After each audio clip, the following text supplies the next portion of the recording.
Imagine this, it's the mid-15th century. Europe is a patchwork of warring kingdoms, muddy roads, and tiny villages. Most people never travel more than a few miles from where they're born. The Black Death is still a fresh wound. The Crusades, just a fading memory. And the world, as Europeans know it, ends somewhere near the edge of the map. But on the far western edge of Europe, there's a small kingdom staring at the endless Atlantic, Portugal. A nation too small to conquer its neighbors, too curious to stay still. And in that curiosity begins the story of how the West took over the world. Because everything we call modern, global trade, finance, colonialism, capitalism, it all started with one idea. What if we sailed beyond the known world? When the Ottoman Empire captured Constantinople in 1453, it didn't just end an empire, it closed Europe's door to Asia. The old Silk Road and spice routes, gone. Everything, pepper, silk, porcelain, gold, suddenly became expensive and dangerous. Europe's economy was suffocating, so the Portuguese decided to find another way, not by land, by sea. Under Prince Henry the Navigator,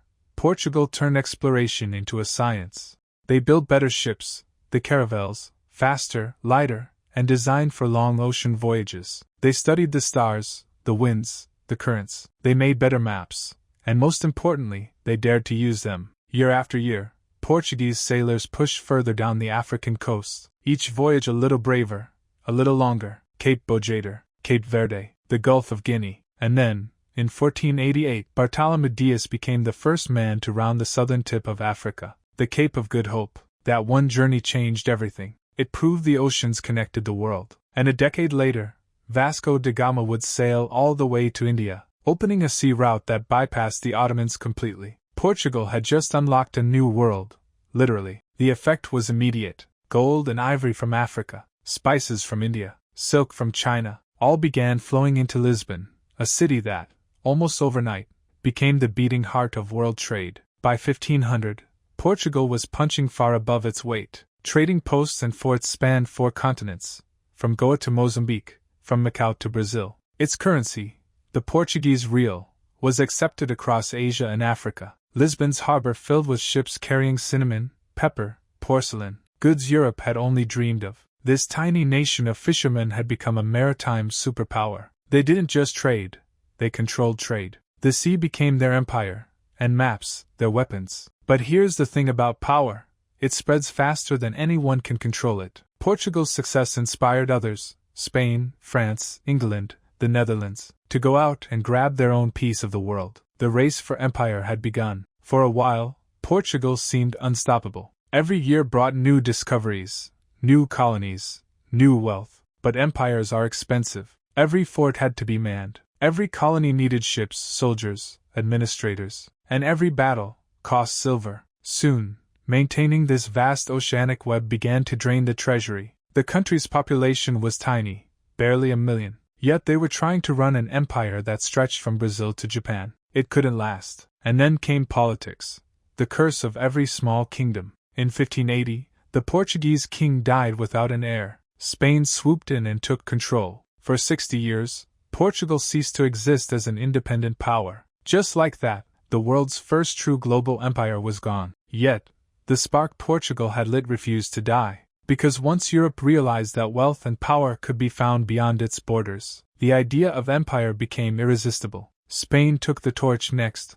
and they didn't just trade for wealth, they dug for it, literally. High in the Andes, in a place called Potosi, they discovered a mountain made of silver, a discovery that would transform not just Europe, but the global economy forever. The year is 1545. High in the Bolivian Andes, a group of Spanish explorers stumbles upon something extraordinary, a mountain that glitters in the sunlight. They call it Potosi, the rich hill, but they have no idea that this mountain will soon fund wars, build empires, and destroy economies, all at once. For nearly a century, half of the world's silver will come from this one place, and that silver will become the bloodstream of a global economy that Spain, almost by accident, will dominate. After Portugal opened the sea routes, Spain took exploration to a new level, conquest. They didn't just trade, they took. The Americas weren't just new lands, they were new worlds of wealth. Gold from Mexico, silver from Bolivia, sugar from the Caribbean.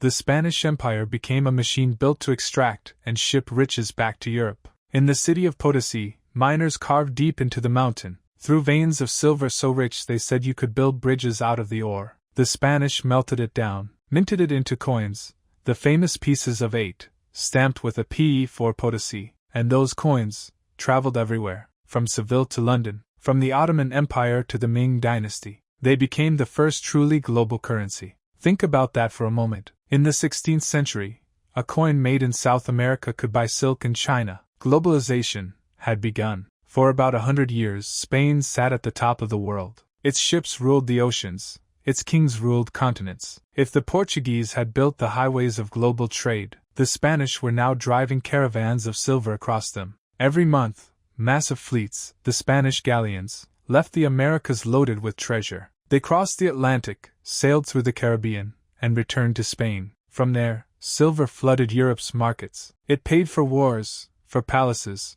for cathedrals. It even paid for luxury goods from Asia. In a strange twist, much of that silver ended up in China, where the Ming dynasty's economy ran almost entirely on silver. Chinese silk, porcelain, and tea were traded for Spanish coins. It was the first global economic loop, the world truly connected by money. Spain was at its peak, wealthy, powerful, confident. But as history always reminds us, every peak hides the start of a decline. At first, all that silver felt like magic. Spain could afford anything: armies, wars, art, exploration. But slowly, it became poison. Prices began to rise. A loaf of bread that cost 1 real now cost 2, then 4. It wasn't that things were worth more. It was that silver was worth less. Inflation, on a scale Europe had never seen before. Spain was drowning in its own wealth. Even worse, the empire became addicted to silver. Why build industries or innovate when you could just ship metal from the New World? Spain stopped producing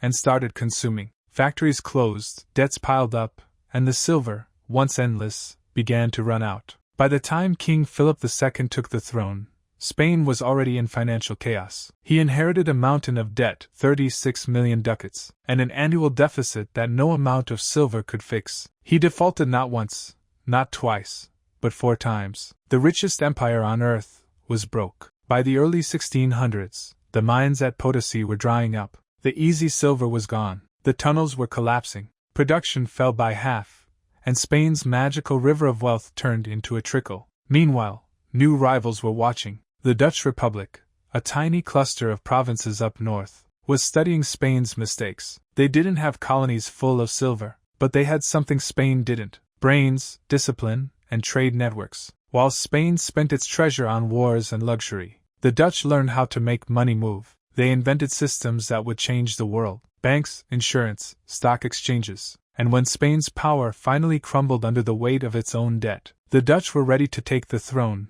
not with swords, but with ledgers. By the early 1600s, the world had already seen empires built on gold, silver, and conquest. Portugal ruled the seas. Spain mined half the world's silver. But now, a new kind of power was rising, one that didn't need armies or mines. It was built on something else: trust. Welcome to the Dutch Republic. At the start of the 17th century, the Netherlands was tiny, a handful of provinces, carved out of the sea, constantly fighting off floods and invaders. No gold mines, no colonies, no massive armies, but they had merchants, they had shipbuilders, and they had ideas. And in a world still ruled by kings, they did something revolutionary. They put power in the hands of traders. Amsterdam became a city of deals, not decrees. While Spain was sinking under the weight of its silver, the Dutch were building something far more valuable: a financial system. They understood that real power wasn't about how much gold you had,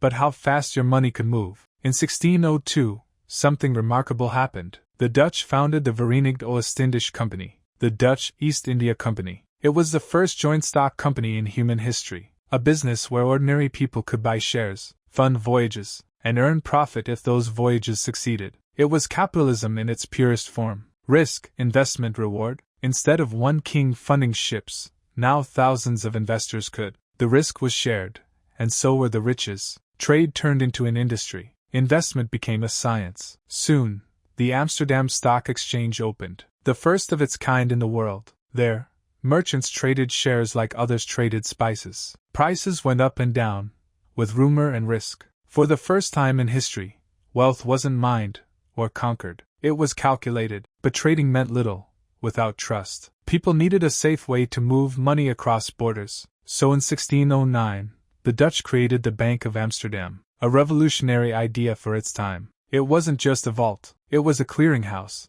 a place where merchants from all over the world could deposit coins and make payments using paper receipts, backed by the bank's credibility. That paper, backed by gold and silver, became as good as money itself. It made trade faster, safer, and more reliable than ever before. It was the birth of modern banking. The Dutch didn't conquer territories, they conquered transactions, and while other empires fought endless wars, Amsterdam quietly became the financial capital of the world. The 17th century became the Dutch Golden Age. Ships flying the orange, white, and blue flag could be found on every ocean. Dutch merchants dominated trade routes, from Asia to the Americas. They didn't just import goods, they distributed them across Europe. The Dutch were masters of logistics, mapping, and innovation. They invented marine insurance, futures contracts, and even early forms of central banking. They made money predictable, and that predictability built trust. At the same time,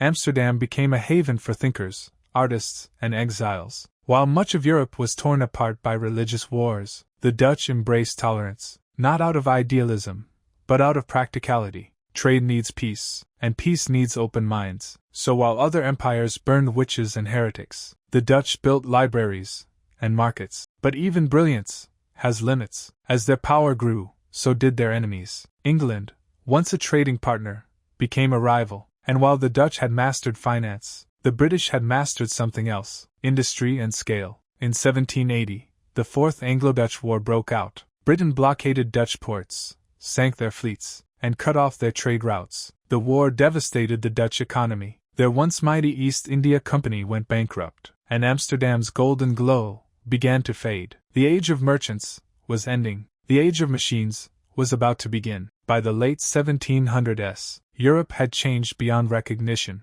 The oceans were mapped, the trade routes carved, and the old empires, Portugal, Spain, the Netherlands, had risen and fallen. But now, a new power was taking shape, an island nation that would soon rule not just the seas, but time itself. Britain. It didn't start with a king or a conquest. It started with an invention, a simple, clunky machine that turned boiling water into motion, the steam engine. Factories sprang up across Britain, like mushrooms after rain. Coal miners, ironworkers, shipbuilders, all feeding an industrial beast that never slept. And for the first time in history, machines worked harder than men. It was the birth of the Industrial Revolution. Within decades, Britain's cities, Manchester, Birmingham, Liverpool, were roaring with production. Textiles, steel, railways. Britain didn't just trade goods, it created them, faster and cheaper than anyone else. While others still fought wars for gold and land, Britain was exporting progress and billing the world for it. Industry gave Britain wealth,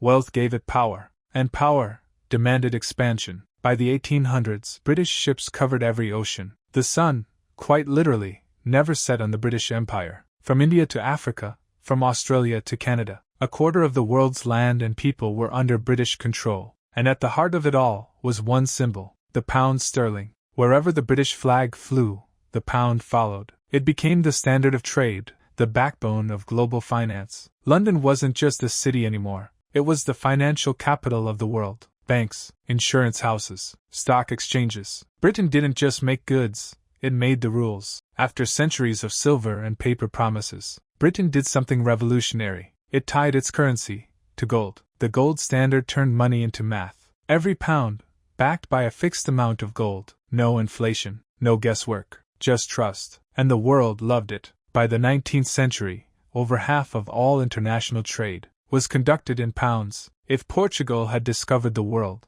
and Spain had mined it, and the Dutch had financed it, Britain now managed it. Stability, order, dominance, all stamped with the image of the Queen. But just like those before them, Britain's success came with a hidden cost. Running an empire that spanned the globe wasn't cheap. Wars, colonies, armies, navies, every inch of control had a price tag. And while the factories roared, the people who worked in them suffered. Cities choked in coal smoke. Children worked 16-hour days. The gap between rich and poor became a canyon. Yet the machine kept running, because the world depended on it. Britain was no longer just a nation, it was a system of production, trade, and credit, that stretched from the docks of London to the mines of South Africa and the plantations of India. For over a century, Britain ruled the global economy, its navy, unmatched, its industries, unstoppable, its currency, unshakable. But nothing lasts forever. By the early 20th century, cracks began to appear. 2 world wars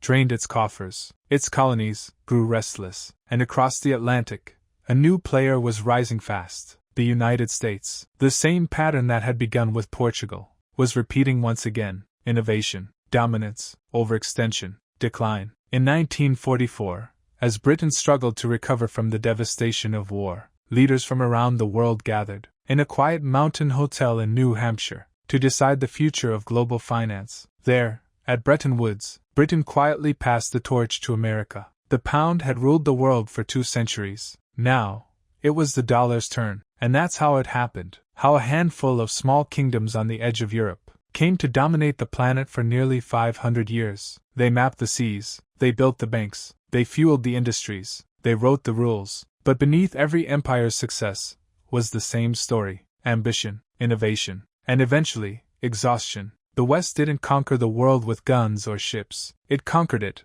with ideas. Ideas about trade, about trust, about time. Ideas that reshaped how humans lived, worked, and even thought. And though the players have changed, the rhythm hasn't. Because history doesn't end, it evolves. The rise of the West wasn't a miracle. It was a pattern, one that continues to this day. The rise of the West, 500 years of power, trade, and transformation,